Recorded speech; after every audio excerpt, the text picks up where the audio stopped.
Nagpahigayon na o groundbreaking ceremony ang National Housing Authority sa katukuran sa resettlement area alang sa mga nawad-an ug balay tungod sa pagdaot sa panahon sa Hinguog City, Misamis Oriental.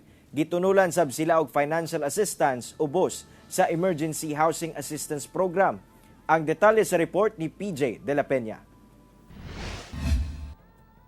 Migahin og 4.9 million pesos nga ayuda ang National Housing Authority ubos sa Emergency Housing Assistance Program o IHAP alang sa 987 ka kabanay nga naapektuhan sa pagbaha sa Hinguog City sa Misamis Oriental. Tig 5,000 pesos nga financial assistance ang nadawat sa mga apektadong residente. Sila si National Housing Authority General Manager Joe Bentay o Mayor Eric Canyosa ang mitunol sa ayuda. Gamiton sa pagsugod na sa amin ang panginabuhi.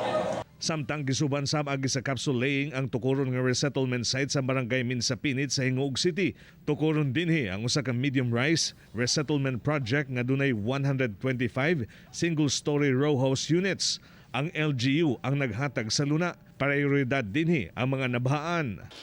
Patuloy po ang aming pakipagtulungan sa LGU para makapag-identify ng iba't ibang resettlement area para sa mga biktima ng kalamidad. Ako si PJ De La Peña para sa One Mindanao.